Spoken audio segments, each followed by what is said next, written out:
Muy buenos días, mis hermanos. Tremendo día hoy otoñal.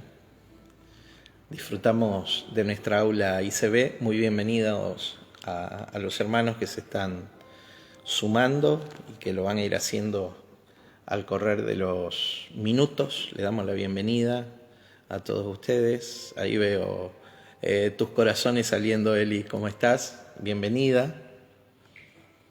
Qué bueno que estés ahí.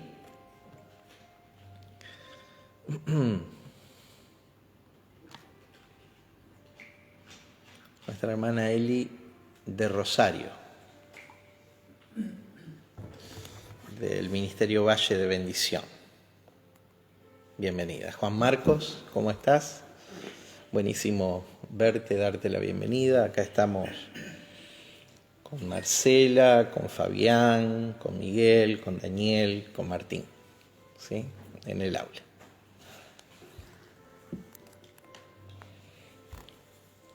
Recuerden, hermanos, cuando tienen alguna pregunta, algún aporte que hacer, háganlo por medio del chat. Yo lo tengo abierto adelante mío y seguramente lo vamos a poder compartir en tanto lo recibamos en el vivo, ¿no?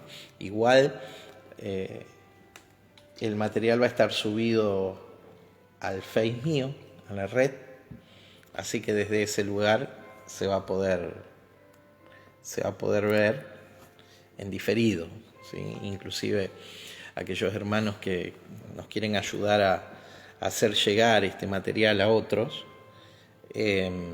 lo pueden compartir en su Face. Les agradezco mucho que lo hagan de esa manera. Así nos ayudan a llegar a personas que hasta ahora no hemos alcanzado, ¿sí? Y estamos disfrutando del estudio de Apocalipsis. Vamos a orar. Ahí, por ejemplo, me sale una notificación de que Eli compartió el video en su red. ¿Cómo estás, profeta Silvia Pérez? Buenísimo verte que estás ahí con nosotros esta mañana. ¿Vamos a orar? ¿Quiénes van a orar esta mañana? ¿Quién está listo para orar? ¿Bien? ¿Quién más? Bueno, comenzá, Miguel, por favor. Gracias, papá, por esta oportunidad nuevamente que nos das. Podemos estar en tu presencia, aprender más, ir más allá de lo que nuestros ojos y nuestra conciencia o sabiduría entiende. Gracias por esta posibilidad. Rendimos todo lo que tenemos delante de tu presencia y nos sometemos a tu autoridad en forma totalmente voluntaria, gracias, Señor, porque vos todo lo hiciste por amor y en forma voluntaria, y de esa manera queremos responderte, Señor. Gracias, Señor, por cada uno de los que estamos acá, que nuestras mentes sean abiertas conforme a tu sabiduría, a tu deseo. Gracias por los que nos están viendo a través de las redes. Yo los bendigo en el nombre de Cristo Jesús. Bendigo a tu siervo, Señor, que le está dispuesto a dar todo de sí para que nosotros podamos ser instruidos cada día más en tu palabra. Bendigo su vida, bendigo la vida de su esposa Silvia. En el nombre de Cristo Jesús. Amén. Amén. Oh Dios Padre amado, bendito Rey del cielo, gracias, Señor, por un día más de vida. Gracias por la oportunidad que nos das, Señor, de ser tus hijos. Gracias por esa cruz preciosa, Padre, que nos ha regalado, Señor, la vida eterna, Padre amado. Bendigo a cada uno de mis hermanos en esta mañana, Padre. Bendigo este lugar, bendigo la vida de José, tu siervo, Padre, que tú le estés dando sabiduría, entendimiento a tu palabra para poder alimentar a tu pueblo, Padre. Gracias por todo, Señor, porque eres fiel, porque tu amor es infinito, porque tu misericordia nos alcanza cada día, papá. Entregamos nuestros corazones humillados, arrepentidos, Señor, quebrantados delante de ti, para que tú, Señor, cada día nos guíes, Señor, a verdad, Padre, a obediencia, a sujeción a tu palabra, Padre. Gracias por todo, Señor, dejo este precioso día en tus manos, la reunión de la tarde, Padre, que también des palabra, Padre, a tu pueblo, Padre, para que puedan sus corazones ser quebrantados, Señor. Padre amado, te entrego mi vida a tu servicio, a tu disposición, Señor, conforme a tu voluntad, Padre.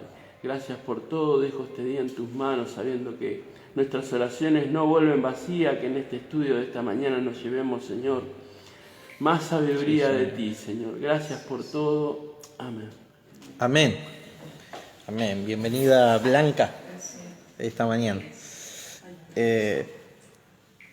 Padre, gracias, Señor, por tu palabra, Señor, que hemos de tomar y atesorar en nuestros corazones. Te rogamos, Señor, que con claridad en la mente, con discernimiento en el espíritu, podamos avanzar en el conocimiento de tu persona, Señor. Nuestro fin al acercarnos a ella, Señor, es conocerte, Señor, aprenderte, Señor, tomar de lo tuyo y hacerlo vivencia en nuestra vida. En el nombre de Jesús de Nazaret. Amén. Amén. Bueno, los hermanos están saludando.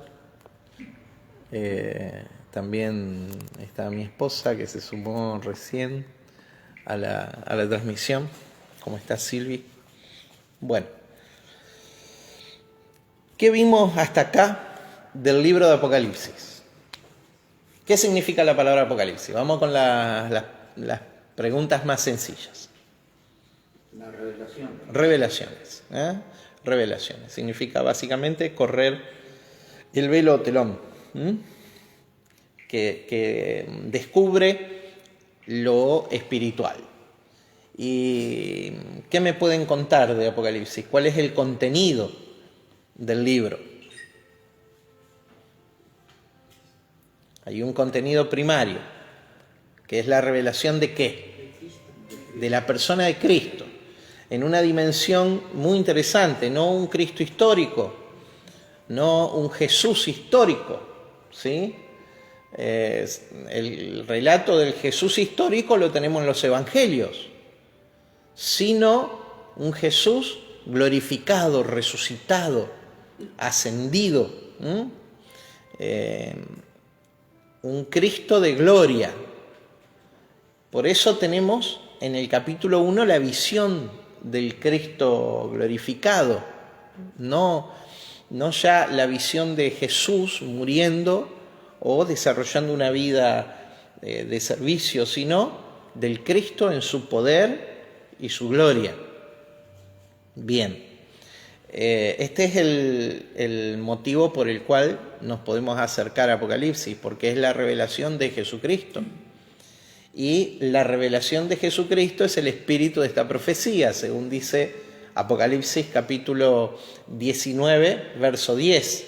Los dos textos, Apocalipsis 1:1 y 19:10, pueden ser tomados como los textos claves para interpretar cuál es el propósito principal de este libro. Entonces, ¿qué tenemos que encontrar, qué tenemos que buscar en el libro de Apocalipsis? La revelación de la persona del Cristo glorificado, ¿sí? Si buscamos otra cosa, muy posiblemente erremos pie, sin considerar que el fin principal de este libro es revelar la persona del Cristo glorificado. Como nota de color interesantísima, vemos que Juan fue testigo del Cristo sufriente cuando Jesús entregaba su vida en la cruz del Calvario. Pero también Juan es testigo del Cristo glorificado, ¿sí? Manifestado en su poder y gloria. Bien, ese es el motivo principal, ¿sí? Hay un motivo secundario en el libro, hay algo que vemos entre las líneas del libro, que es la transición, el cambio de administración de Dios, de la nación de Israel a la nación espiritual llamada la Iglesia. ¿Sí? ¿Y a dónde lo vemos? Yo se los voy a mostrar en unos instantes. Hoy es muy importante hablar de esto, porque en pleno conflicto, en la guerra, no sé si llamarle guerra por las víctimas, sí, en realidad no es el enfrentamiento entre dos estados, sino entre dos ideas, ¿sí? No es el Estado palestino contra el Estado de Israel o viceversa, sino hay dos ideas, hay una corriente del Estado palestino ahí, no del Estado, sino de la cultura palestina, y Israel enfrentados. Usted ve en las redes la cantidad de publicaciones hablando de Israel, pueblo de Dios, ¿sí o no? Sí. Lamentablemente, mi hermano, esto es una comprensión parcial, sesgada, de la Escritura. ¿Por qué? Porque Israel fue el pueblo de Dios. Hoy, el pueblo de Dios, declarado por la palabra de Dios, es la Iglesia. ¿Por qué? Es cierto que la misma Biblia en el Antiguo Testamento llama a Israel el pueblo de Dios, pero también la misma Biblia en el Nuevo Testamento, en segunda de Pedro, capítulo 2, primera de Pedro, capítulo 2, verso 9, Pedro le dice a la Iglesia: vosotros sois real sacerdocio, nación santa, pueblo adquirido por Dios, ¿sí? Para que anunciéis la virtud del que os llamó. Vosotros, el apóstol Pablo dice, vosotros que en otro tiempo no erais pueblo más, ahora sois pueblo. Entonces, hoy el pueblo de Dios es la Iglesia, no Israel. Y ese cambio de administración lo vemos en el libro de Apocalipsis. Claro, si vos estás esperando que Apocalipsis está lleno de señales para el futuro, no vas a ver ese cambio de administración. Pero ese cambio de administración, ¿en qué se ve en el libro de Apocalipsis? Ese cambio de administración, y hago estas menciones por todo lo que está pasando en este momento en Medio Oriente, específicamente entre Israel y Palestina. No es que no tenemos que orar por la paz, tenemos que orar por la paz. ¿Cómo no vamos? Hay que orar por la paz de Jerusalén, pero Jerusalén no es patrimonio israelita, Jerusalén es patrimonio de la humanidad toda.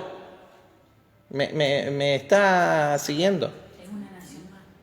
Jerusalén, la ciudad de Jerusalén, es importante no solo para Israel, es importante para todo el mundo. Por eso tenemos que orar por la paz de Jerusalén. ¿Sí?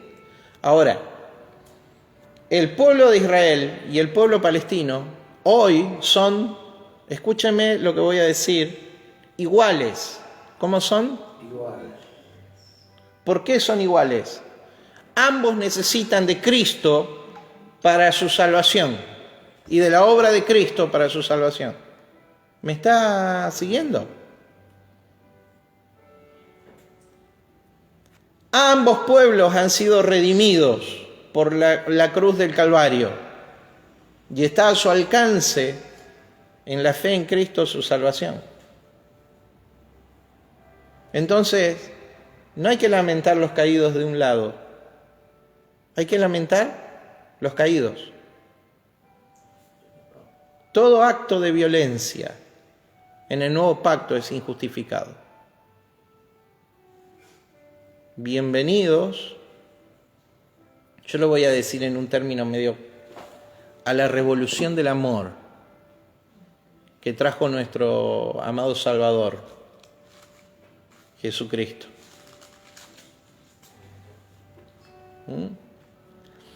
Y Apocalipsis muestra la secuencia. ¿En qué muestra la secuencia? Israel era la esposa de Dios en el Antiguo Testamento. ¿Me sigue? Israel era la esposa de Dios en el Antiguo Testamento. Pero a causa de su infidelidad, Dios le da carta de repudio. Daniel, ¿vos te acordás la cita? Ah, sí. Jeremías. Jeremías 30. ¿No es Jeremías 3? Jeremías 3:8. Ajá, ¿lo tenés ahí? A ver si lo tengo. Dios le da carta de repudio. ¿Qué significa? Divorcio. Entonces entendamos esto. Entendamos, hay un cambio de administración de Dios en el trato con Israel. Israel tenía el propósito de ser luz a las naciones, iluminar a todos los pueblos de la tierra. ¿Lo tenés, Danito? Acá lo tengo, salude. A ver si es. 3:8 de Jeremías, ¿qué dice? Ella vio que por haber fornicado la rebelde Israel, ya la había despedido y dado carta de repudio. Pero no tuvo temor la rebelde Judá, su hermana, sino que también fue ella y fornicó. Diga Israel. Recibe carta de repudio. ¿Qué significa? Divorcio. A causa de su infidelidad, su fornicación en la dimensión del espíritu. ¿Sí? Recibe carta de divorcio. Entonces, ¿cuál es el mensaje secundario del libro de Apocalipsis? La nueva administración de Dios en las bodas del Cordero. Bodas que es un evento sucedido, un evento pasado. Hoy la iglesia es la esposa de Cristo. Por eso en el capítulo 19 del libro de Apocalipsis tenemos las bodas del Cordero. En el 18 anunciado, en el 19, en el 19 anunciado, en el 20 concretado.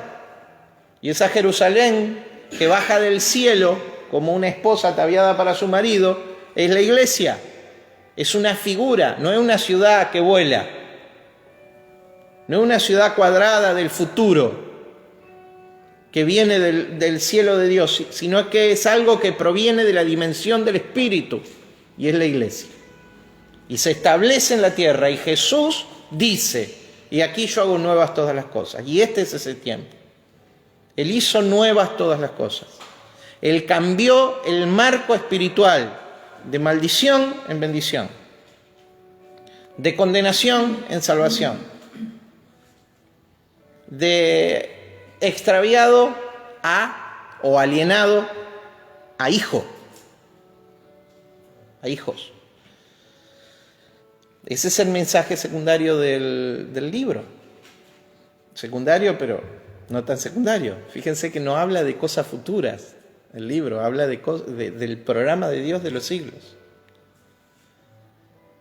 Y como propósito también el autor está preparando a una iglesia que va a sufrir. Hoy muy bombardeados con pseudo evangelio de la prosperidad. Dios prospera, hermano. Dios es mi proveedor. Dios nos eleva, ¿sí? Pero cuando nosotros hacemos de ese mensaje el centro del evangelio, tenemos un problema. Cambió nuestro... Queremos hacer que el evangelio no sea funcional a la vida en un sentido sin responsabilidades. Mira, mi hermano, en el mundo tendremos aflicción. Y un evangelio que no considera el sufrimiento como parte del trato de Dios es un evangelio, número 1, que desconoce la naturaleza del hombre. Número 2,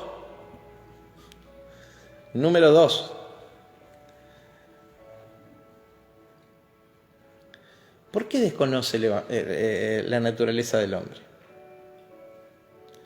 Escúcheme, ¿a usted le alcanza con un susurro para obedecer? Ay, mi padre, debiéramos. Cuando maduramos, tal vez, con el susurro del padre. nos alcanzaría. Pero ¿cuántas veces necesitamos la mano dura para...? Y a veces la mano dura algunos la interpretan como que es el efecto de la desobediencia. Algo habrán hecho. Mi hermano, ese trato amoroso de Dios sobre su pueblo. Entonces también se aprende en el sufrimiento. Y si no, observe la iglesia del primer siglo. Ya en el siglo III, historiadores romanos escribían que la sangre de los mártires, derramada en la arena del circo romano, abonaba el florecimiento del Evangelio de Cristo. ¿Sí? Observe hoy día, ¿dónde la iglesia crece más? La iglesia ha crecido más en muchos lugares en el mundo donde hay gran persecución. Se dice que hoy la iglesia más grande, o al menos hace algunos años, la iglesia más grande, la iglesia nacional más grande, estaba en China, en una China comunista, antes de su apertura, ¿sí? O del inicio de su apertura, donde los cristianos eran perseguidos. Porque cuando la planta es sacudida, queda lo que es, queda lo que está unido a la savia, queda lo que tiene vida. Lo que ya no tiene vida, ¿qué hace? Se cae. La hoja seca, se cae. Fruto seco, se cae. Se cae. Entonces esto es así, por nuestra naturaleza, por aquellos que no hemos descubierto aún quiénes somos en Él. ¿Sí? Bien, eso es el libro de Apocalipsis, y repaso hasta ahora. Un repaso de todas estas cosas. Un nuevo paradigma, una nueva perspectiva de cómo me puedo acercar a la Escritura. Entonces Juan prepara a un pueblo para la aflicción, para el sufrimiento, ¿sí? Y vaya que se iba a sufrir, lo esperaban 10 persecuciones. La primera, la de Nerón, ¿sí? Contemporáneo a Juan cuando escribe el libro en la edad temprana. Recuerden que explicamos bastante cuándo escribe Apocalipsis según nuestra interpretación y perspectiva, cuándo lo escribe, en pleno gobierno de Nerón César, ¿sí? Tal vez 30 años de la edad más difundida, digamos, de 30 años antes de la edad más difundida en todo el cristianismo, que fechan la carta cerca del año 100.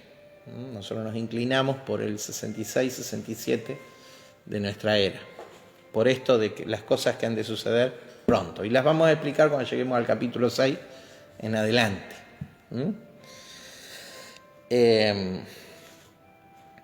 Y a modo de introducción estamos viendo qué es la iglesia, porque estamos en medio del mensaje del Señor Jesús a las iglesias del Asia. Y ahora toca la iglesia de Pérgamo, que es muy interesante, muy, muy interesante.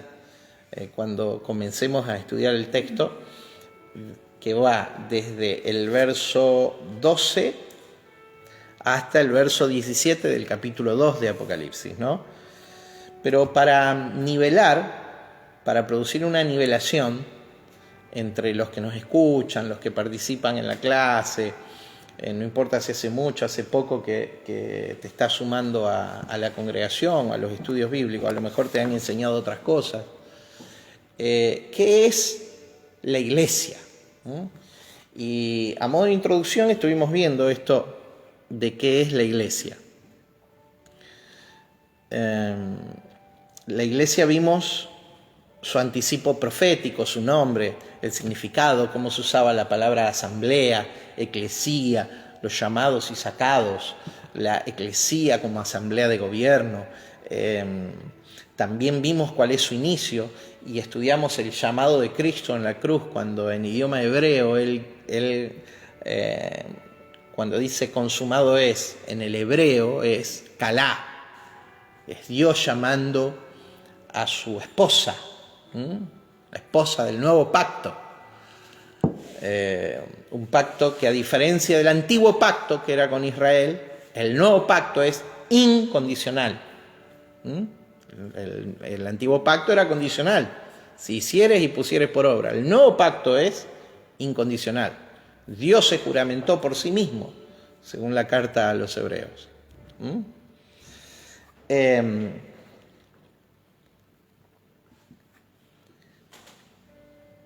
Hoy lo que vamos a ver es la relación a modo de introducción, la relación entre la iglesia y el reino. ¿Qué es el reino de Dios? Reino es gobierno. Reino es el mensaje de toda la Biblia. ¿Sí? Nosotros podemos encontrar que el reino es el mensaje de toda la Biblia. Por ejemplo, el reino es ofrecido a Adán y a Eva. ¿Quién gobernaba Edén? ¿Y quién gobernaba fuera de Edén? En aquel momento. Fuera del Edén gobernaba el príncipe de este mundo, Satanás el diablo. Fuera del Edén, la tierra estaba desordenada y vacía. Fuera del Edén, la tierra era un desierto, improductivo. Pero en Edén estaba la semilla para colonizar el fuera del Edén. ¿Sí? Entonces, esparcir, llenar, fructificar y sojuzgar la tierra era Adán y Eva teniendo hijos, encomendando la tarea, asignando porciones de tierra fuera del Edén, con las semillas del Edén, ¿sí? Y multiplicando lo que había dentro del Edén, fuera del Edén.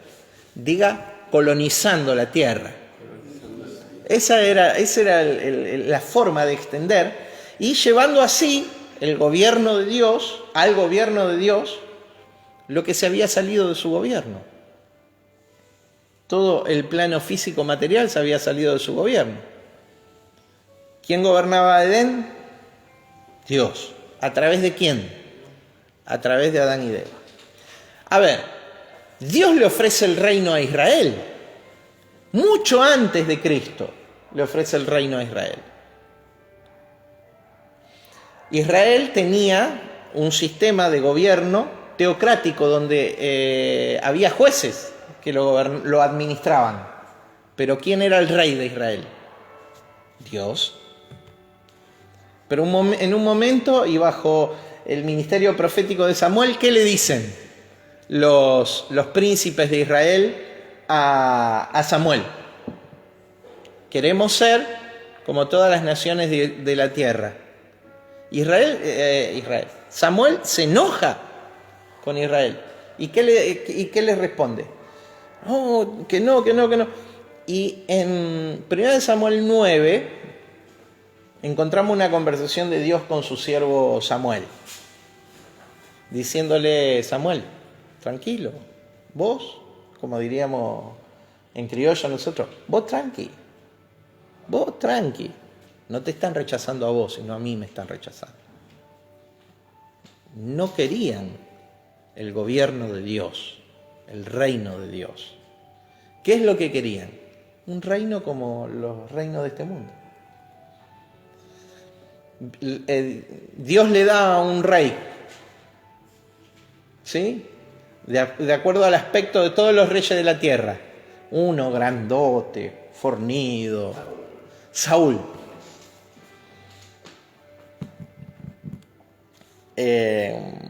Dios le da a ese rey. ¿Era el rey que Dios quería? Era el rey que Israel necesitaba para aprender. Dios le da otro rey después, que era un rey conforme al corazón de Dios. Un rey entendido en revelación. ¿Sí? En la revelación de Dios.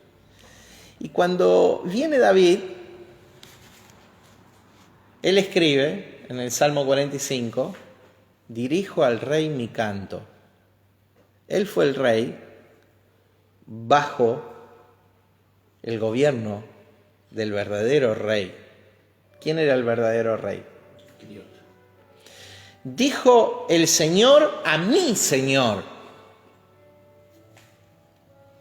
Había un Señor sobre la nación. ¿Quién era ese Señor? Dios mismo. Entonces, hubo siempre en Israel gente entendida en el reino. Cuando Juan el Bautista predicó, ¿qué predicó?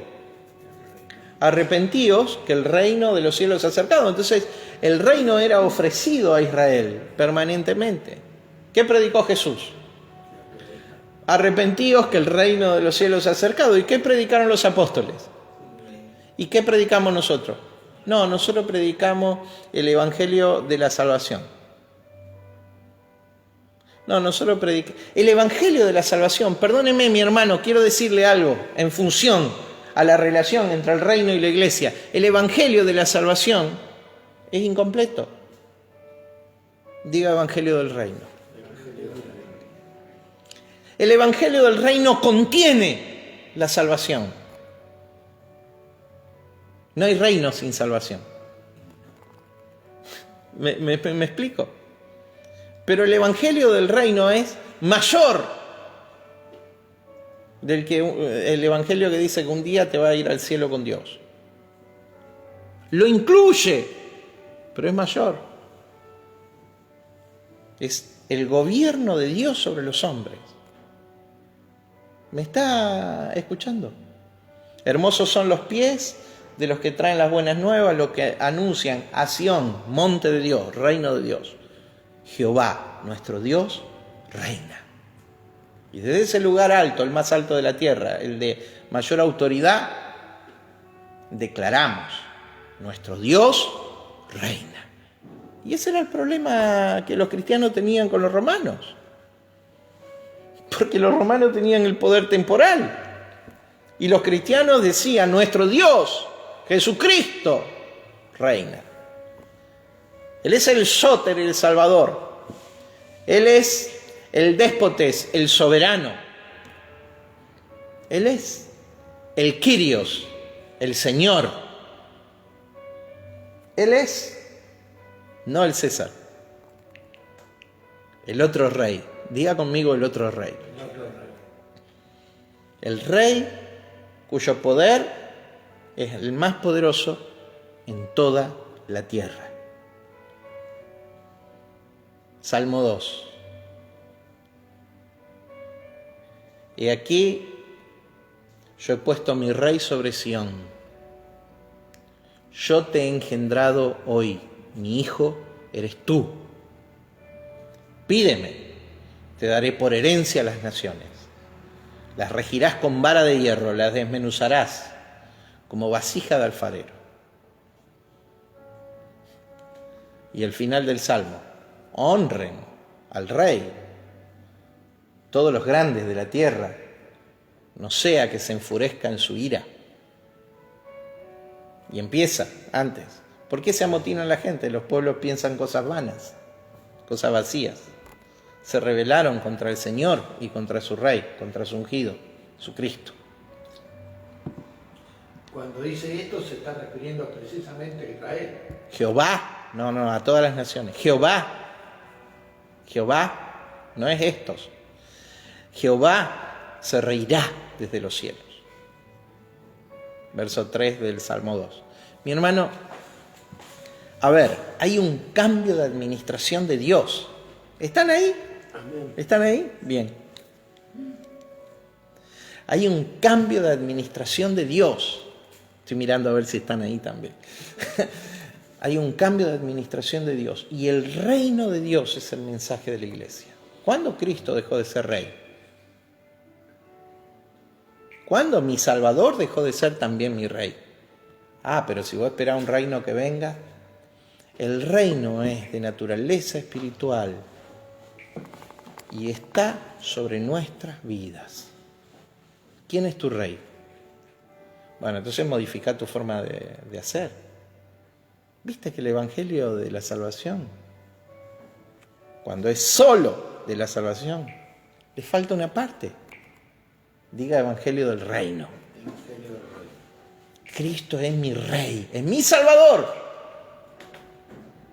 Y alabaré su nombre eternamente por su salvación. Pero es mi rey y yo estoy bajo su gobierno. ¿Me entendió? Si alguien está de acuerdo con esto, diga así es. Así es. O amén, que es lo mismo.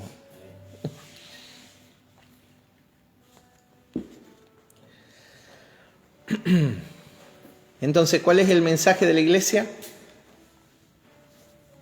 El reino de... ¿Lo entiende? ¿Lo entiende? Somos una nación de reyes y sacerdotes. Ministremos la autoridad de nuestro rey en la tierra, pero para eso tenemos que vivir bajo autoridad. Somos los sacerdotes mediante los cuales este mundo se acercará a la revelación de Dios. Movámonos bajo revelación. No prediquemos una parte de la verdad. ¿Y por qué? Yo dije, desde el comienzo hasta el fin, el reino de Dios es el tema de la Biblia. También podría haber dicho, del principio hasta el fin, Cristo es el tema de la Biblia. Porque el rey y el reino son una sola cosa. Y esto lo explicamos muchas veces. Estar en el rey es estar en el reino. Vos estás en Cristo, entonces estás en el reino. Un reino de naturaleza espiritual.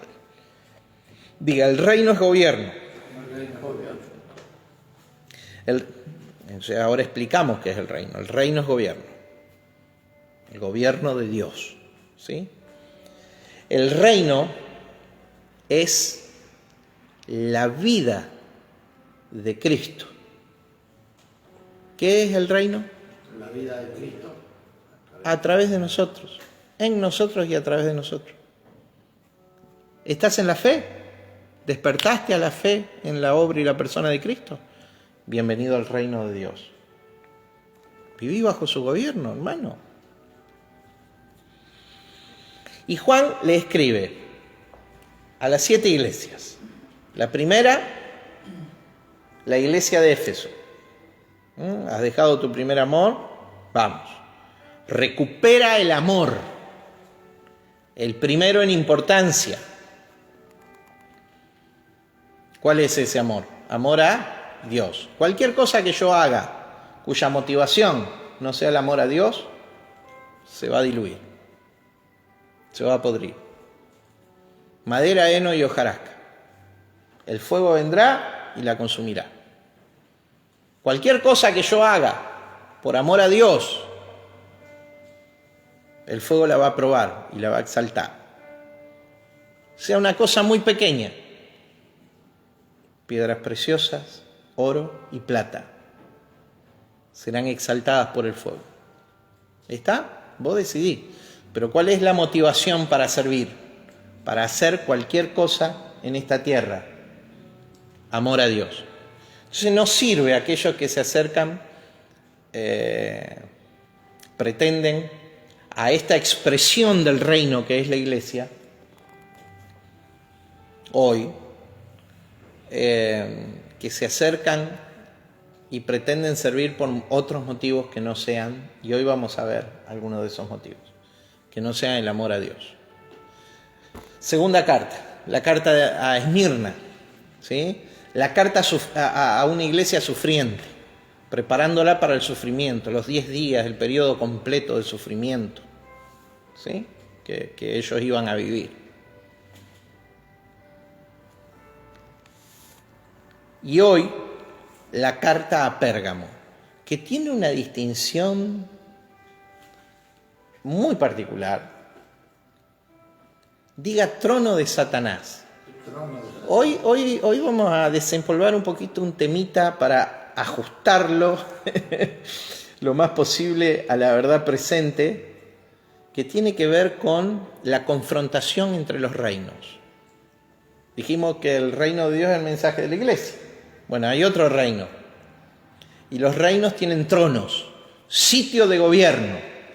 ¿Está? En la provincia del Asia. Porque ¿a qué iglesias les escribe Juan?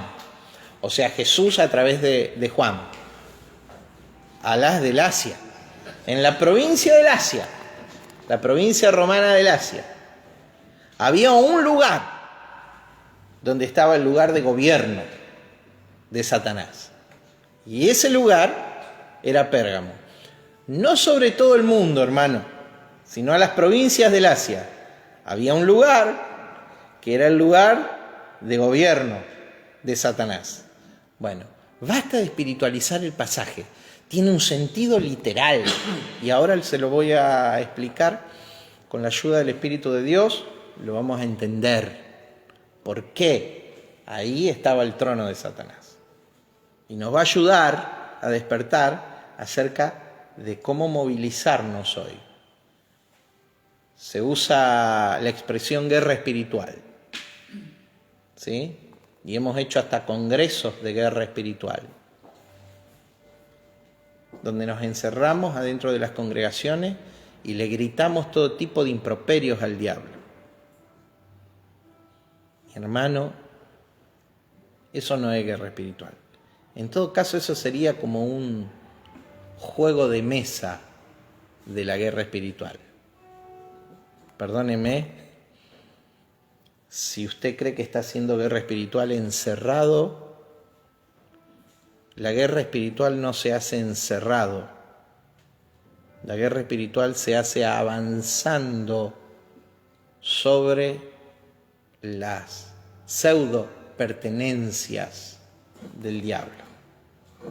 Digo pseudo pertenencias porque en realidad ya no le pertenecen más. Y ahora voy a explicar por qué. Verso 12 del capítulo 2. Diga, levante la mano derecha y diga, vamos a aprender de la verdadera guerra espiritual. No del jueguito de mesa. Que se practica en algunas congregaciones. ¿Está? ¿Jugó al TEG alguna vez? Un juego de estrategia muy conocido. O al ajedrez, otro juego de estrategia militar. Bueno, encerrarse en una congregación y gritarle improperios al diablo no es la guerra espiritual. Ahora vamos a ver qué es.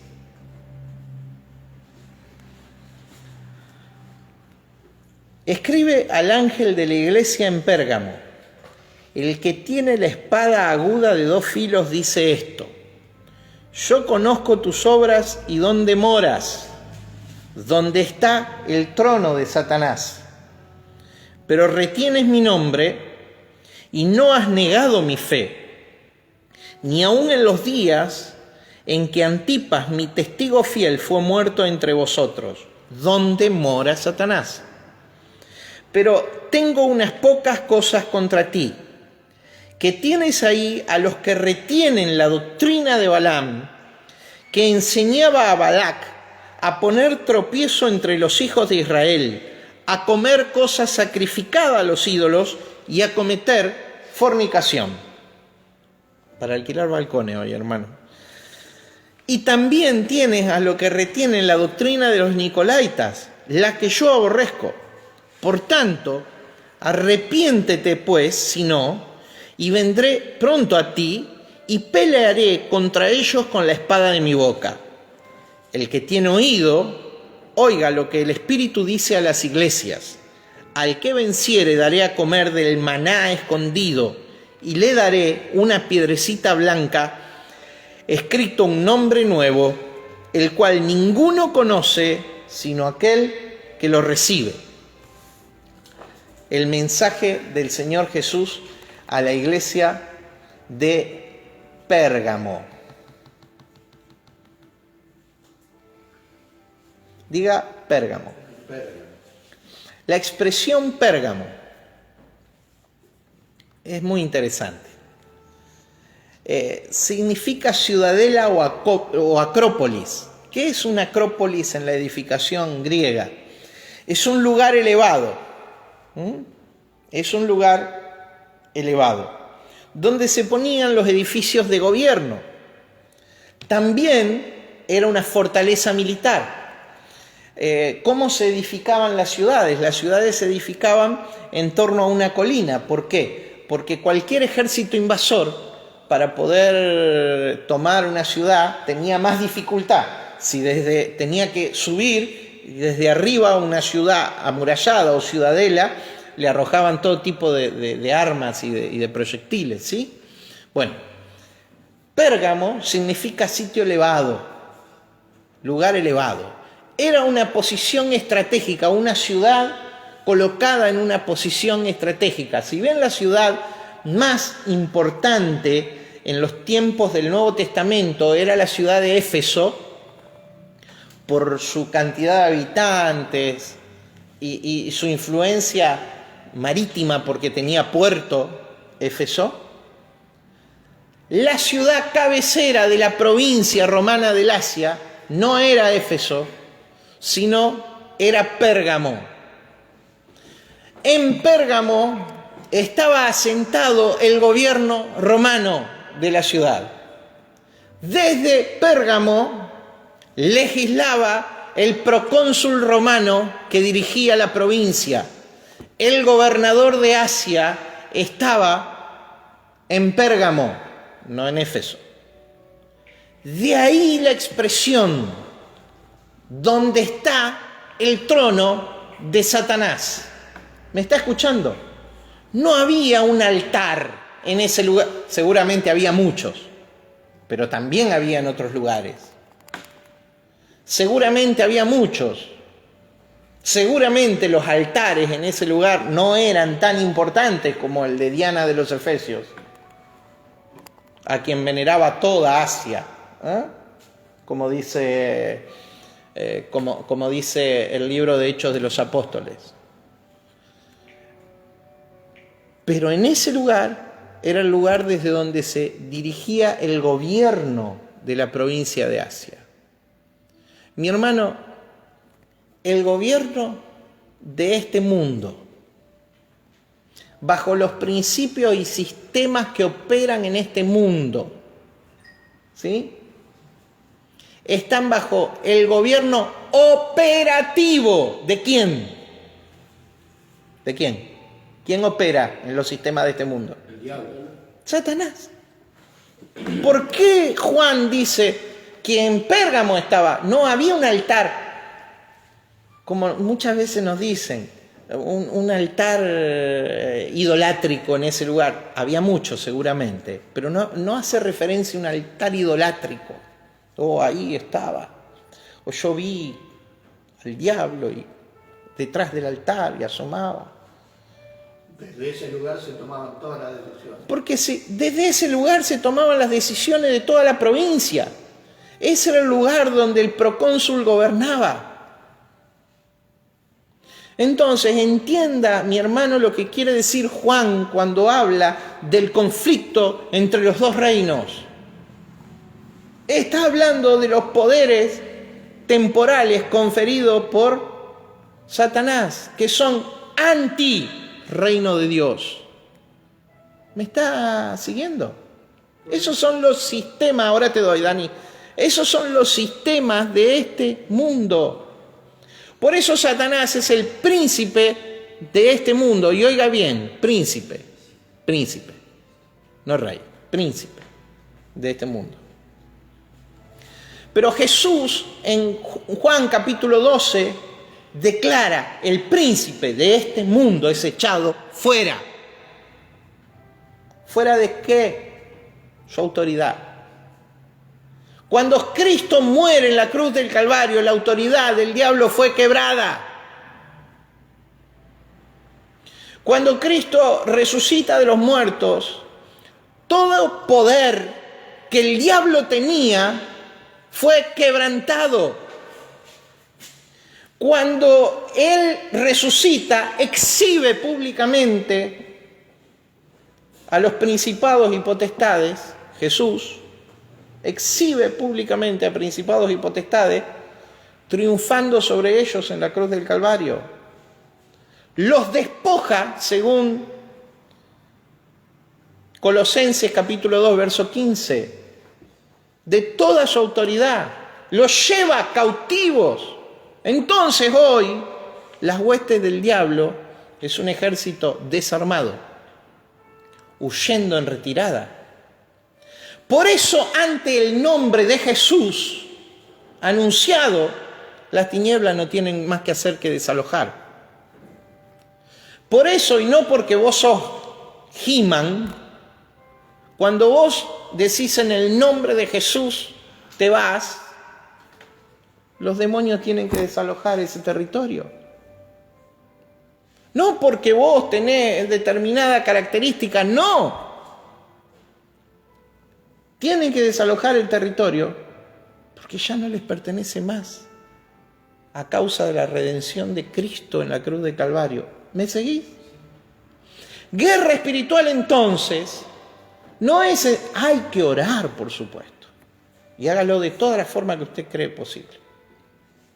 Y está bien encerrarnos a orar para luego salir y avanzar sobre los sistemas.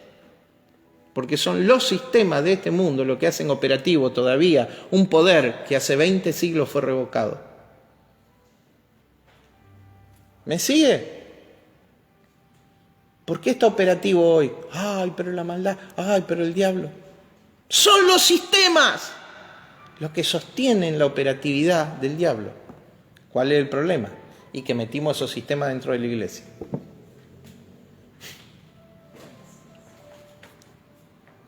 ¿Queremos gobernar la iglesia? Como se gobierna el mundo. ¿Me entiende? ¿O acaso no le decimos, y preste atención, a los pastores que son cabezas de las congregaciones? ¿Dónde dice eso en la Biblia? Un solo lugar. ¿Sabe lo que dice la Biblia? Cristo es cabeza de la iglesia. Listo. En ni un solo lugar se llama cabeza. Ni a apóstoles, ni a profetas, ni a nadie. Ni a pastores. Pero claro, queremos gobernar la iglesia como se gobierna este mundo. Bajo los principios jerárquicos de este mundo. Queremos transferir autoridad como la transfiere el diablo, no como la transfiere Dios. ¿Se entiende? Entonces, ¿cómo va a ir así? Y sí, una iglesia que se encierra a gritarle de todo al diablo, pero que no acciona sobre los sistemas de este mundo. Mi hermano, con temor de Dios, bajo la revelación del Cristo presente, apóstoles, profetas, evangelistas, pastores y maestros, estamos puestos en la congregación para que la iglesia se eleve en cuanto a estatura de fe y que afecte los sistemas. Que afecte los sistemas.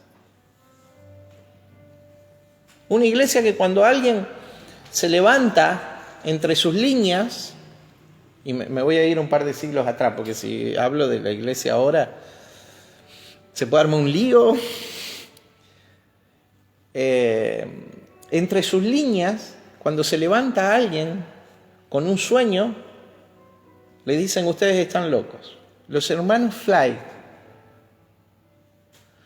dijeron en su congregación, ellos eran creyentes, los dos, dijeron: el hombre va a volar. Su pastor les dijo: si Dios hubiera querido que el hombre vuele, le hubiera dado alas como a los pájaros.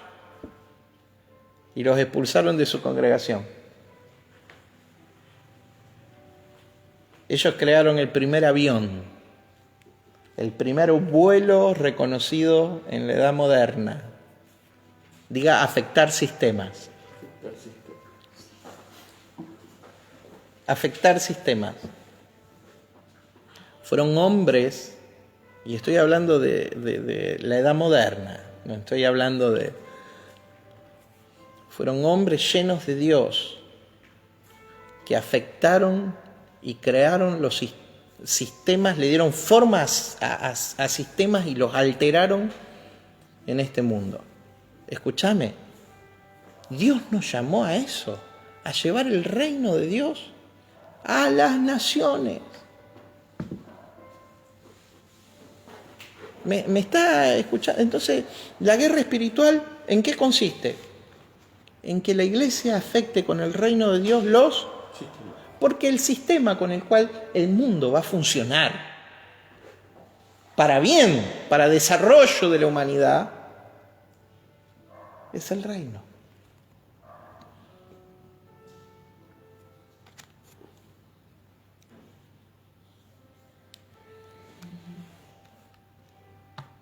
Recuerden que tenemos el mismo bosquejo en las 7 cartas. Lo primero que vemos es la presentación. Escribe al ángel de la iglesia de Pérgamo. Ya hablé de Pérgamo. Ya hablé de por qué ahí tenía el trono Satanás. Porque desde ese lugar se tomaban las decisiones. A propósito, libro de Hechos de los Apóstoles. Un día lo vamos a estudiar también, como estamos haciendo. En el libro de Hechos de los Apóstoles, en el capítulo 1, verso 8, tenemos el bosquejo del libro. Dice: y recibiréis poder cuando haya venido sobre vosotros el Espíritu Santo, y me seréis testigos en Jerusalén, Judea, Samaria y hasta lo último de la tierra. Jerusalén, la ciudad. Judea, la región. Samaria, más allá de la región. Y lo último de la tierra, dicen, los confines del mundo. Error. El bosquejo del libro señala que lo último de la tierra en el libro de Hechos era Roma. No era lo último en distancia geográfica. Era lo último en lo más distante al Evangelio, lo más opuesto al Evangelio. Porque ¿qué había en Roma? ¿Quién me puede decir? Idolatría. En todo el imperio había idolatría, pero ¿qué había en Roma que no había en otros lugares? En Roma estaba el emperador. Y se ve la secuencia que empieza en Jerusalén. ¿Y dónde termina el relato de Hechos? En Roma. En Roma. Es como el Evangelio sale de Jerusalén y llega hasta lo último de la tierra. Último de la tierra en carácter moral, en distancia, en cultura. Lo último de la tierra, Roma. ¿Y qué se dice? ¿Cuál es el personaje principal del libro de Hechos? Aparte de que el Espíritu Santo, seguro, sí. Aparte de que el nombre de Jesús. Pero el personaje principal en el libro de Hechos es el apóstol Pablo. 3 veces aparece su testimonio. ¿Por qué 3 veces aparece su testimonio? Porque seguramente Lucas está oficiando de abogado defensor. Y este documento servía en el juicio en contra del apóstol Pablo. Por eso 3 veces aparece. ¿Y quién juzgaba al apóstol Pablo? ¿Quién lo iba a juzgar? El emperador. Nerón. Y ahí aparece todo el relato de la vida del apóstol Pablo para ser usado en el juicio que estaba esperando Pablo en Roma. ¿Y qué le dice el Espíritu Santo a Pablo? Porque instrumento escogido me eres para llevar el Evangelio delante de... ¿Se acuerdan? Reyes. Hechos 9. Delante de reyes. Y entonces, ¿delante de quién iba a testificar Pablo? Delante del emperador. Pablo le testificó a Nerón. Antes, al rey Agripa, cuando es detenido y lo llevan ante Agripa, dice: Pablo, por poco y me persuades. Por poquito, qué lástima ese poquito. Mi hermano, avanzar sobre los sistemas de este mundo tiene que ver con una iglesia presente, con un reino presente, metido en los sistemas. Entonces usted no tiene que encerrarse en una congregación. Acá recibimos entrenamiento, visión, se nos abren los ojos, el Espíritu Santo nos muestra su palabra. Pero allá es donde hacemos la guerra espiritual real. ¿A dónde la hacemos? Allá afuera la hacemos. Y donde la guerra se produce en la parte más cercana, ¿dónde? Adentro de nuestra cabeza. Porque el diablo te quiere convencer de que todavía tiene ascendiente y autoridad sobre tu vida. Porque es lo único que puede hacer. Es lo único que puede hacer. ¿Qué puede hacer? Te quiere convencer de que tiene ascendiente sobre tu vida. No lo tiene más. No lo tiene más. Por tu estilo de vida, él quiere todavía mostrar de que no te gobierna Cristo. Move tu estilo de vida. Diga, Cristo es mi Señor. Cristo es mi Rey. El que tiene la espada de dos filos dice esto. En la presentación Jesús se presenta como quien tiene la espada de dos filos. Una espada que sale de su boca. Diga palabra. Diga palabra. Es la espada de Hebreos 4:12. Espada, porque la palabra de Dios es más cortante que espada de dos filos. Penetra hasta discernir los pensamientos de las intenciones del corazón. ¿Sí? Esa espada de dos filos es la espada que trae orden. Diga conmigo orden. ¿Vos querés ordenar tu vida? El reino de Dios es el orden de Dios. Es el orden de Dios para este mundo. ¿Vos querés ordenar tu vida? ¿Qué tenés que hacer? ¿Qué pone en orden tu vida? La palabra, pero no la palabra para el otro.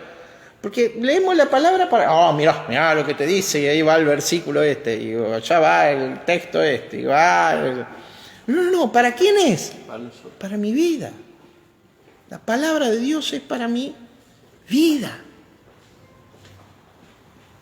Entonces, ¿qué va a traer orden en la vida?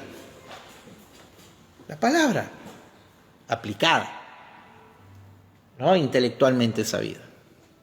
La palabra revelada por el Espíritu.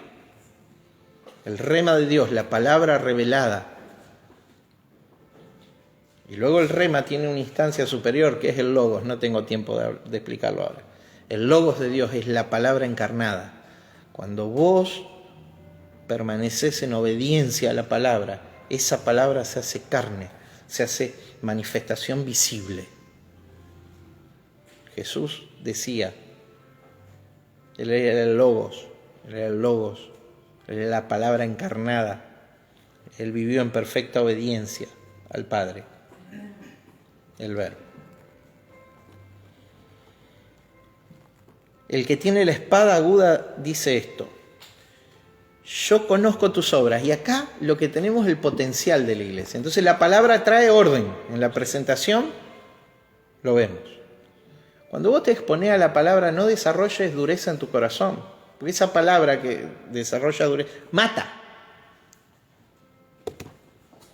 Cuando vos lees la palabra y lees la palabra como quien lee un libro de texto y no pasa nada en tu vida, te está matando esa palabra. Porque te va a acostumbrar a que la palabra te entra por acá, te sale por acá. Oro para que esa palabra que un día entró reviente adentro nuestro, en el espíritu, nos haga... Porque si entró por acá y vos desarrollaste tolerancia a la palabra, desarrollaste...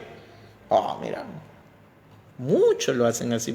Escúchame, todas las religiones de la tierra utilizan la Biblia de alguna u otra manera, la mayoría. Y muchas están muertas, secas espiritualmente. Pero es la palabra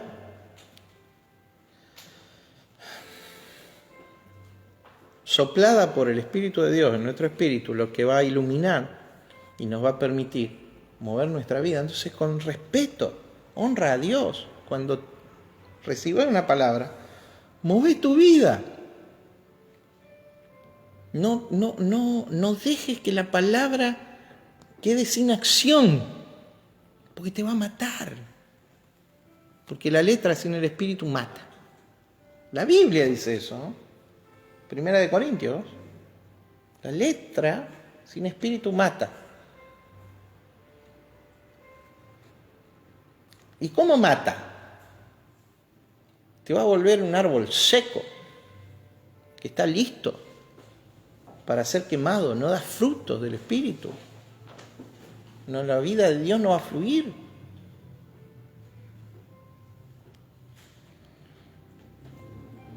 La espada aguda, diga presentación.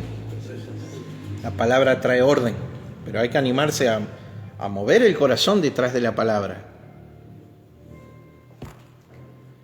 Yo conozco tus obras y dónde moras, dónde está el trono de Satanás. Ya vimos esto, este es el potencial de la iglesia.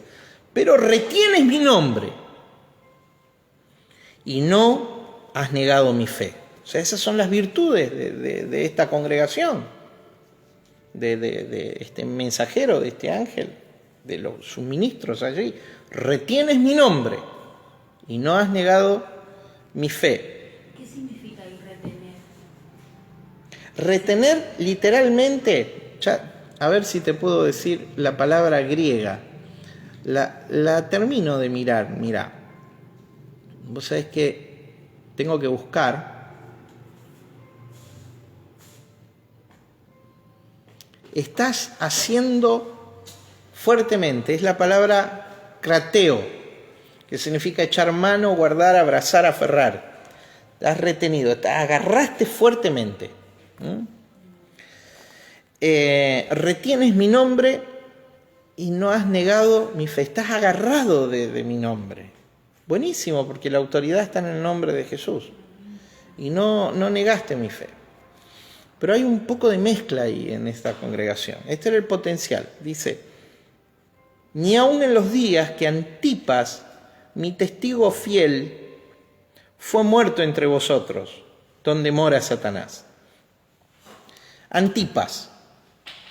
El significado del nombre es contra todos o el que lleva la imagen del Padre.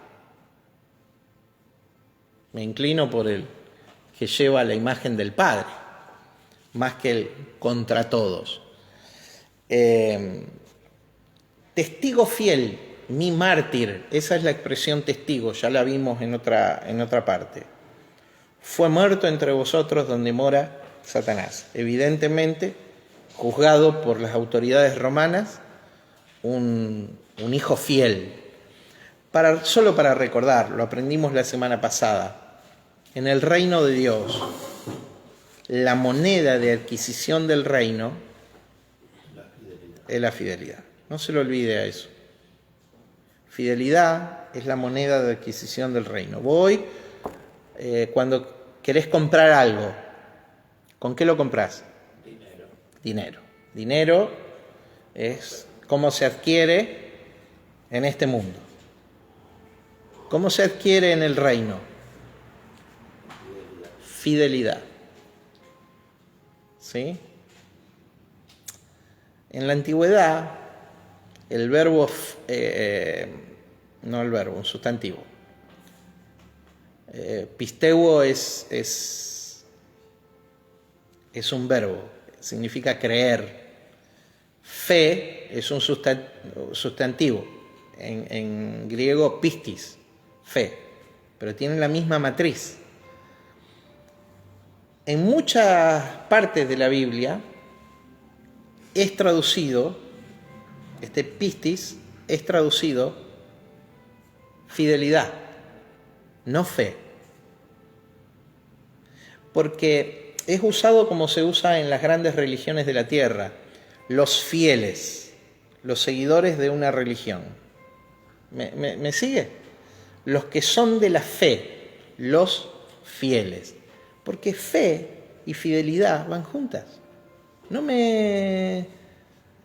El dilema de Santiago capítulo 2.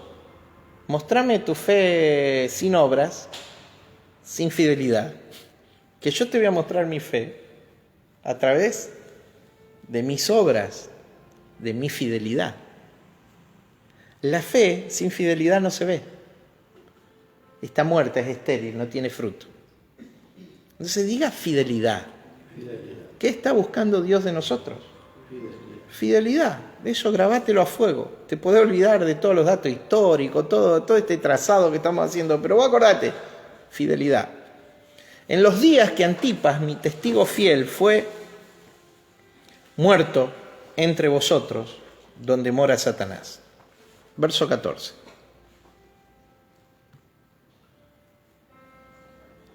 ¿Cuál es el potencial de esta iglesia entonces? En el verso 13, no has negado mi nombre, retienes mi nombre, estás aferrado a mi nombre, no has negado mi fe. Ni siquiera cuando las cosas se ponen feas, lo has hecho. Verso 14, el problema que la iglesia tenía. Y acá estamos con un drama enorme. Pero tengo unas pocas cosas contra ti. Ahí viene la cuentita pendiente. Tengo unas pocas cosas contra ti. Que tienes ahí los que retienen la doctrina de Balaam, que enseñaba a Balac a poner tropiezo ante los hijos de Israel, a comer cosas sacrificadas a los ídolos y a cometer fornicación. Dos problemas, uno en el verso 14 y otro en el verso 15. Tenemos dos problemas con vos, le está diciendo Jesús. La doctrina de Balaam, tu motivación para hacer las cosas, tu forma de operar, me hace parar los pelitos de la nuca, dice Jesús, en criollo. Tengo contra ti la doctrina de Balaam. Balaam y Balac, dos que se juntaron, el rey de Moab y el profeta de aquella región, hombre de ojos abiertos, pero caído, dice la Biblia. Mi hermano, estoy cansado de ver profetas, hombres de ojos abiertos y caídos. Porque no es de cualquier manera. Que Dios te use no significa que Dios se sienta honrado por vos. ¿Me está escuchando? Porque irrevocables son los dones. Si hasta Balaam profetizaba, nunca sus ojos se cerraron para dejar de ver lo espiritual. Pero dice, profeta, varón, de ojos abiertos, pero caído.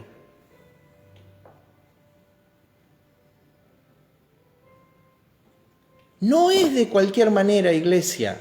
Deja de correr detrás de los dones, de los carismas.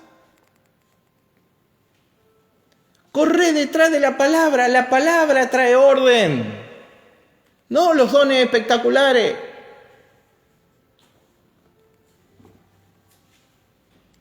Amén, gloria a Dios. Están en el cuerpo porque son necesarios. Pero no son muestras de la aprobación de Dios. Son muestras del poder de Dios, de la sobrenaturalidad de Dios, pero no de la aprobación. Cuando un profeta cae, ¿a qué nivel cae?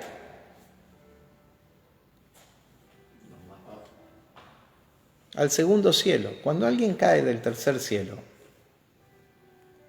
opera bajo un poder como el de Balaam. Diga caído. ¿Qué hay debajo del tercer cielo? ¿Alguien sabe? El segundo cielo.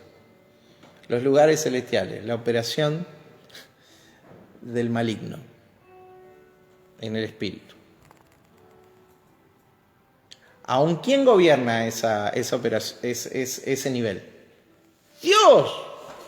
Balaam no pudo, aunque quiso, maldecir a Israel. ¿Me sigue? Quiso hacerlo. ¿Y por qué quiso Balaam maldecir? ¿Y por qué digo que quiso? Eso me gustaría saber. Porque acompañó a Balac 3 veces. ministró la ofrenda que Balac le daba. ¿Y para qué era esa ofrenda? 7 carneros y 7 bueyes. ¿Para qué era?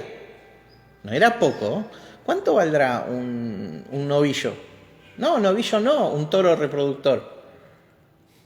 Bueno, 7. Y 7 carneros. Y 3 veces diferentes. Vení, Balaam. Acá te mando los príncipes de Moab con esta ofrenda.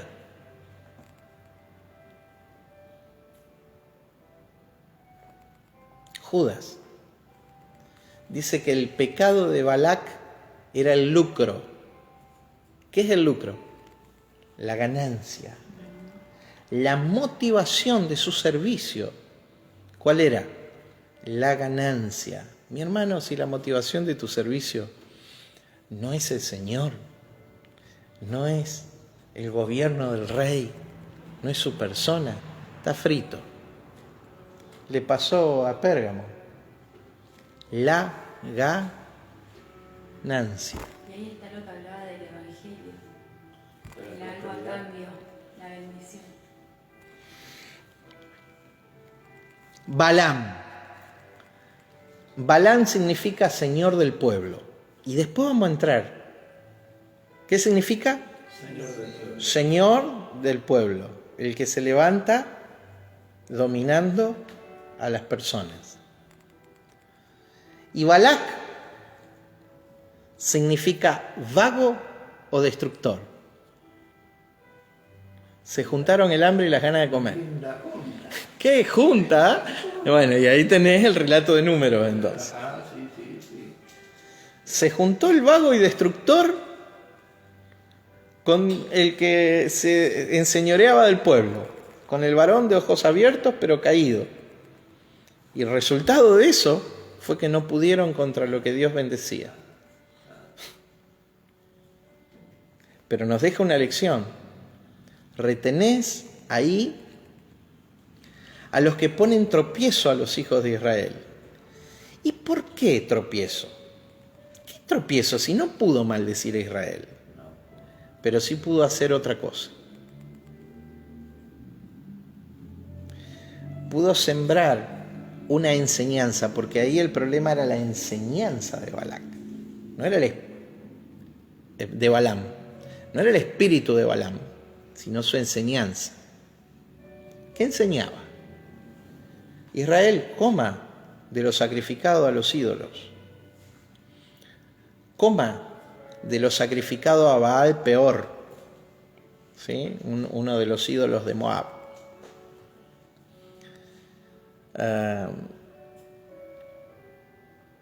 Y cometer fornicación. Números 25, del 1 al 3, cuenta cómo los israelitas tomaron a las mujeres moabitas. Moisés los envía a destruir a Moab y van a la guerra, matan todo, y dejan mujeres. Y las mujeres enseñaron a adorar a Baal Peor. Diga fornicación. Es fornicación espiritual, está hablando acá. Ya ahora ya no de una fornicación literal. Entonces, hermano, tenemos que ser radicales en el sentido de absolutos, en el sentido de guardar nuestra fe y nuestra comunión. ¿Qué haces con los seguidores de Baal Peor o de Balaam?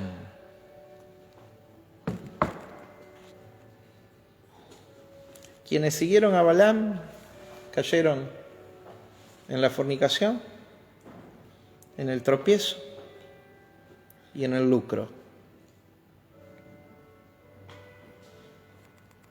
Bueno, a no quejarse.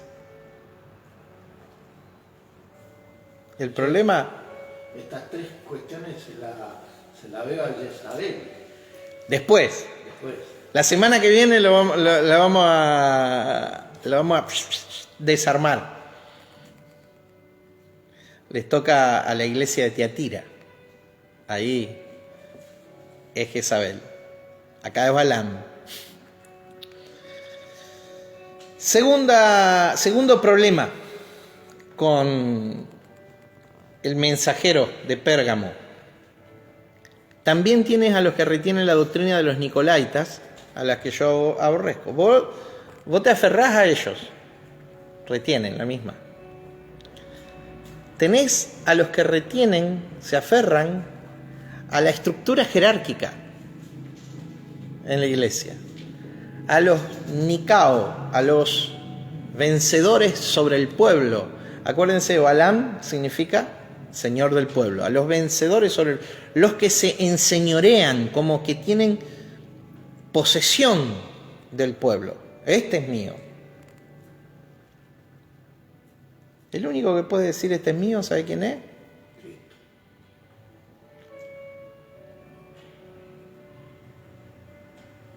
En última, la conducta de la gente prueban a quién le pertenece. Cuando Jesús le dijo a Juan y a Jacobo, ¿de qué espíritu sois? Porque ellos querían hacer descender fuego del cielo. Ese no era el espíritu de Cristo. Ese era el espíritu de Elías, que operaba en Juan el Bautista. Ellos no habían transicionado de el discipulado de Juan al discipulado de Jesús. Todavía querían hacer descender fuego del cielo. Estaban bajo el espíritu de Elías o de Juan el Bautista. ¿De qué espíritu sois? Las conductas prueban de qué espíritu uno es. Entonces, vos querés saber de qué espíritu sos. Tu conducta lo prueba. No tu confesión de fe, ¿eh? Tu conducta.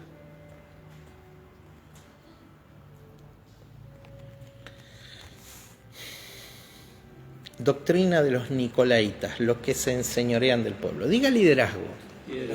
Liderazgo, en algunas congregaciones, para ser líder. Y creen que pastor es, claro, porque tienen una formación nicolaita. Los ministerios exhiben obligaciones de esclavos, de siervos. Pero nosotros fuimos llamados a libertad. Somos hijos. Y el hijo presenta el servicio del libre, no del esclavo. El esclavo no permanece para siempre. El hijo permanece. Según 8:36 de Juan. El esclavo no. El esclavo está un tiempo y no permanece en la casa. Porque no es suya la casa. Está.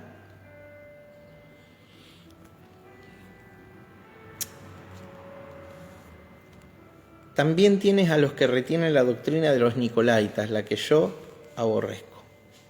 Mi hermano, honramos nuestras autoridades y nos sujetamos a ellas, pero sabemos que somos un reino de iguales. ¿Está? Verso 16. Ahora tenemos un pedido de Jesús. Por tanto, arrepiéntete. Cambia tu mente. A ver, cambiemos nuestra mente respecto a los sistemas de este mundo y la guerra espiritual. Oremos todo lo que tenemos que orar y vayamos a este mundo a afectarlo. La guerra se hace ahí afuera, en ese movimiento.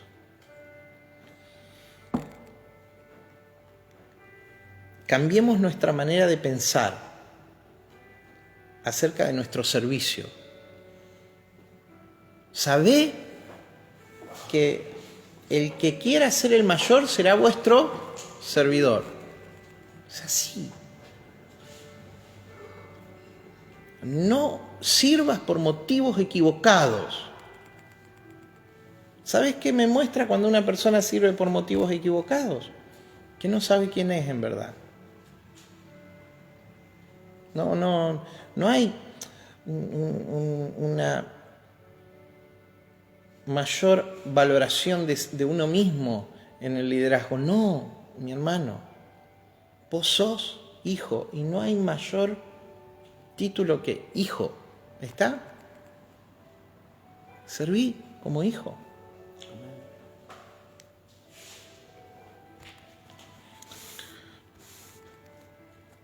El pedido, por tanto, arrepiéntete. Si no, vendré a ti y pelearé contra ellos. No tengo problema con vos, tengo problema con ellos. Tengo problema con Balaam, tengo problema con los nicolaitas, los que se aferran a la doctrina de Balaam, los que se aferran a la doctrina de los nicolaitas. ¿Con qué voy a pelear? De nuevo, como se presentó el que tiene la espada de 2 filos. Pelearé contra ellos con la espada de mi boca, diga la palabra de Dios. ¿Qué es lo que trae orden? La palabra. Entonces, la palabra es irresistible. ¿Qué trae orden? La palabra de Dios. Entonces, ¿qué va a traer orden a tu vida? ¿Qué traerá orden a la congregación? ¿Qué traerá orden? La palabra. Una vez más, cuando vos te enfrentes a la palabra de Dios, deja que la palabra de Dios te opere de manera definitiva para siempre. Y ese hecho lo demuestra Génesis 1. Totalmente. Pero hay quienes han desarrollado resistencia a la palabra, la han leído y releído y releído y se les ha encallecido el corazón. Hay áreas de la vida que tienen que ser devueltas a la persona de Cristo. Vos sabés lo que tenés que hacer, simplemente no lo haces. Bueno, ahí en esa área estás limitado, imposibilitado de experimentar la vida del Rey, el reino de Dios en tu vida. Bueno, mové tu vida, movela, chamigo, movela a la obediencia. El que tiene oído, pelearé contra ellos con la espada de mi boca. El que tiene oído para oír, ¿cuál es el pedido que hace? Arrepiéntete y oí la palabra. El que tiene oído para oír, oiga. Oiga, tenemos 2 oídos, pero ¿oímos? Tu espíritu recibe, tu alma se va ordenando a partir de tu palabra, de la palabra de Dios. El que tiene oído, oiga lo que el Espíritu dice a las iglesias. Al que venciere, le daré del maná escondido. Diga pan del cielo. Todas las presentaciones son Cristo. Y todos los premios y galardones son Cristo. Comer del árbol de la vida. ¿Y quién es el árbol? Cristo. No recibirá daño de la segunda muerte, que es la experiencia de Cristo. ¿Y acá qué es? Cristo. El maná escondido, ¿quién es? Moisés le dio a comer el maná, Juan 6. Pero el que come mi carne y bebe mi sangre, mi carne es verdadera comida y mi sangre es verdadera bebida. No tendrá hambre jamás, ni sed. Comerá del maná escondido. Y le daré una piedrecita blanca. Diga un nombre nuevo. Y puede ser que Dios se revele de manera individual y personal y que Dios te cambie el nombre. Y está bien, hay muchas situaciones en la Escritura porque el nombre es naturaleza, es descubrir una nueva naturaleza. Pero yo te quiero decir, esto es para especiales, esto es para vencedores, esto es para gente que está cerca del corazón de Dios, esto es para gente que no halló tropiezo ni en Balaam ni en los nicolaitas, según lo que estudiamos acá, ¿no? Esto no es para todos, tristemente. ¿cuál es el nombre de la piedrecita? Puede ser que Dios tenga un nombre particular para cada uno de ustedes. De hecho, en algún momento de mi vida tuve una experiencia muy fuerte con Dios, donde Dios me mostró algo. Algo que yo no puedo revelar a partir de que es una cosa entre Él y mía. No importa. Pero este nombre, siguiendo la misma línea de interpretación de todas las cartas, que los vencedores tienen privilegios que Cristo tiene porque Él venció. Diga una nueva naturaleza, porque el nombre es una nueva naturaleza. Y ese nombre es el nombre de Cristo. La naturaleza que hay adentro tuyo. ¿Cuál es la naturaleza que hay adentro tuyo?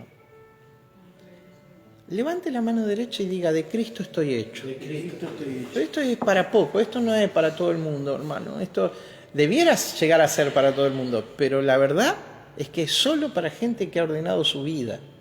Es solo para gente que crece y se desarrolla a los niveles del reino. Es solo para gente con una comunión estrecha. Mi hermano, es la naturaleza de Cristo en vos, el nombre de Cristo en vos. ¿Cuál es la naturaleza que hay adentro tuyo? Cristo, la naturaleza de Cristo. La vida de Él fue impartida en todos nosotros y la vida de Él fluye por todo nuestro ser. Es la vida de Él fluyendo. No es la vida es la vida de Él, no sos vos, es Él en tu vida, es Él a través de tu vida. Cuando ya en Antioquía se decía, y fueron llamados por primera vez cristianos en Antioquía, era porque no es solo que se le veían las obras de Cristo, se le veían las obras de Cristo porque la vida de Cristo fluía dentro de ellos. Él es nuestra savia que produce los frutos. Él es nuestra naturaleza. Él es... Disfrutá de esa naturaleza, esa piedrecita blanca escrita, un nombre que nadie conoce. Y lo anterior está escondido. Porque son de revelación e interpretación privada y personal. Se te tiene que revelar a vos, mi hermano. Y yo te lo puedo decir y oyendo no ir, porque así.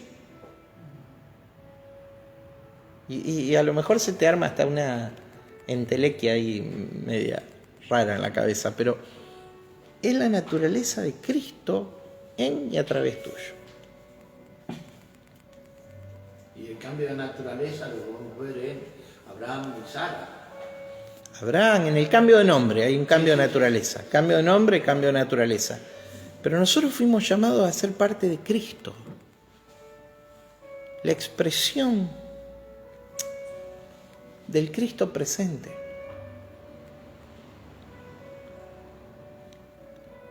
Hoy somos el cuerpo de Cristo. Somos una parte de Él. Para ser el cuerpo de Cristo, ¿cuál es la vida que fluye en nosotros? Entonces, esto es parte de mi cuerpo, ¿no? En esta mano, ¿cuál es el ADN que hay en esta mano? El de Cristo. ¿Cuál es la sangre que fluye, que le da vida a esta mano? Es la sangre. Figurativamente es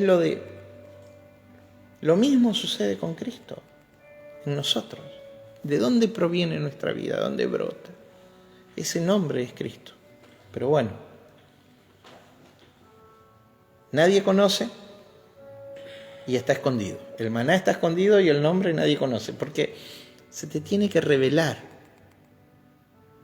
La persona de Cristo se te tiene que revelar a tu vida. Diga para vencedores. Sí, Dani. ¿Cómo es? Y ahí viene realmente cuando Juan venía predicando el reino de Dios, y cuando le dijo que estaba fornicando, que era la mujer, se levantó una percusión, le metieron preso, y después realmente cuando le dijo, aún realmente cuando le mandó a los discípulos, ¿será que es Cristo? En la cárcel, ¿será que Cristo está en la cosa de ese Cristo? Y le dijo, vete y dígale que los paralíticos se levantan. Entonces, y cuando, esto es lo que yo veo de la guerra espiritual, cuando Cristo todos se iban, y los discípulos, ¿y a quién se le reveló la iglesia? Y le dijo, a Pedro, le dijo, ¿a dónde iremos? Le dijo, porque era todo realmente, por eso realmente la pregunta sería, se te levanta mucho lío cuando está Cristo al lado tuyo, sería cuando vos con la verdad, con la palabra. Y entonces Pedro le dijo, ¿a dónde iremos? Le dijo, si tú tienes la vida. Solo tú tienes palabras. Tú solamente tienes palabras. Entonces yo lo que veo es que la guerra espiritual está cuando vos te confundes, cuando vos le decís la verdad, cómo es la cosa, ahí empieza la guerra realmente. Ahí alguien abrió fuego. Sería Pero la guerra es cuando vos avanzás sobre el territorio operativo del maligno, sobre los sistemas. Esa es la guerra. Por eso tan peor te quieren morder cuando se levanta. Por eso dice Jesús, decía Jesús, yo no he traído paz, yo he traído secesión. Porque cuando vos tenés secesión en la familia, claro. Y cuando vos le traes orden, dice esto así, ¿quién me va a mandar? Y ahí empieza a saltar la carne. ¿Quién somos? ¿Me entendés? Y entonces, ¿qué es lo que pasa? Y ahí empieza. Claro, vos no escuchaste lo que contaba. Bueno, sí. Eso de que la gente, por más que dice tener a Cristo, a veces está incompatible. Y vos dices, ¿entendés? Vos estás en un espíritu y el otro, por más que conoce la palabra, es como que no hay compatibilidad. Y ahí se divide. No, pero es así realmente, porque pasa, pues. Por eso realmente a veces mucho realmente se callan porque no quieren tener problemas realmente, no quieren tener problemas, sería sabe la verdad, pero se callan porque ¿qué lo pasa? Ahí empieza cuando vos le decís la verdad, esto es así, no es así, y ahí empieza la cosa. Y entonces vos sos malo. Cuando decimos es el equivalente a la guerra que empiezan los cañones. Nadie vence una guerra destruyendo nada más. Hay que ocupar territorio.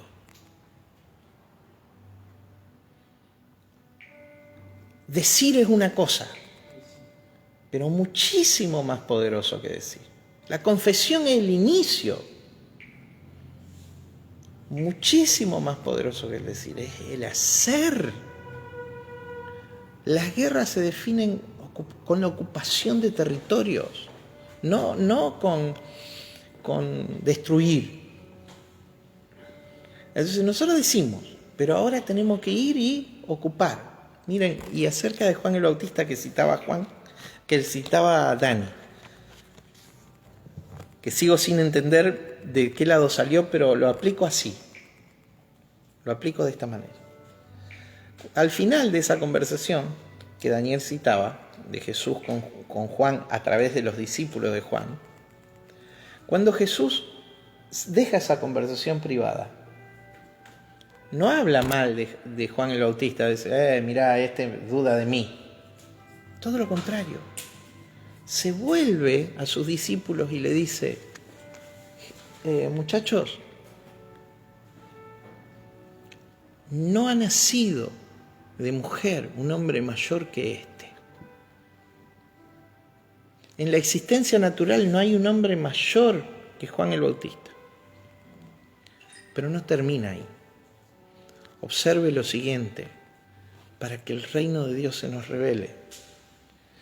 Le dice, pero yo les digo a ustedes que el menor en el reino de Dios más grande es que Juan el Bautista.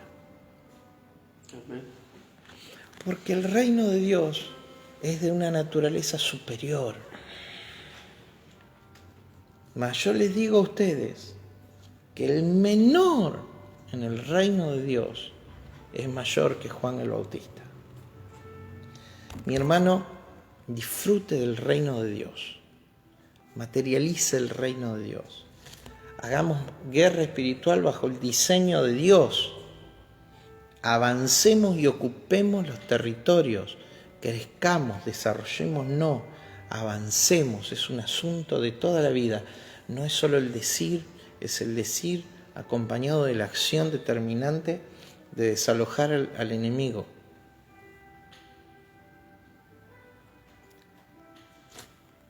Arrepiéntete de donde has caído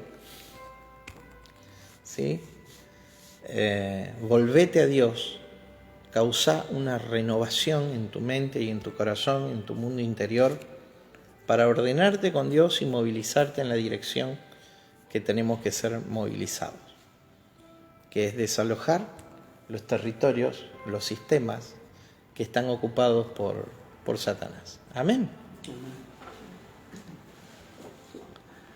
¿Le tienen miedo al ruido?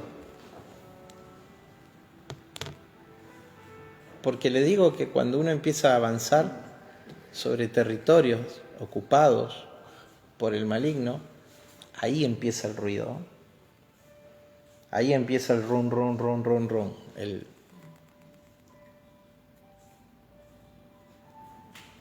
Pero ¿cuántos aún así dicen, Señor, yo quiero ser un instrumento útil en tu reino, en tu propósito? Quiero ser una expresión del Cristo presente.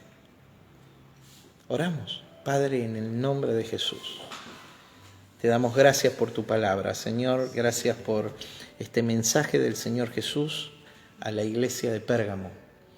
Gracias porque te estamos aprendiendo a vos, Señor, en relación al propósito que tenés en nuestra vida. Señor, nosotros movemos nuestro corazón en obediencia a tu palabra, en dirección a obedecer tu palabra, Padre. En el nombre de Jesús, renová nuestro interior. Danos la luz, Señor, que pertenece a tu reino, Señor, y eleva nuestra vida para ser un instrumento útil en tus manos. En el nombre de Cristo Jesús. Amén. La semana que viene vamos con el mensaje a la iglesia de Tiatira, ¿sí? El mensaje del Señor Jesús a la iglesia de Tiatira y el conflicto ahí con Jezabel.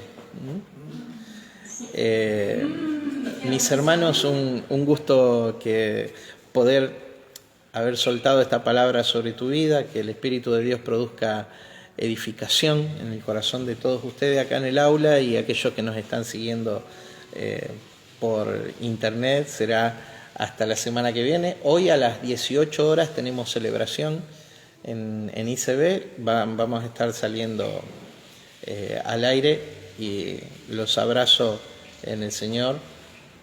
Deseo que en todos sean edificados en la palabra y en el Espíritu. Los bendigo. Nos vemos, mis hermanos.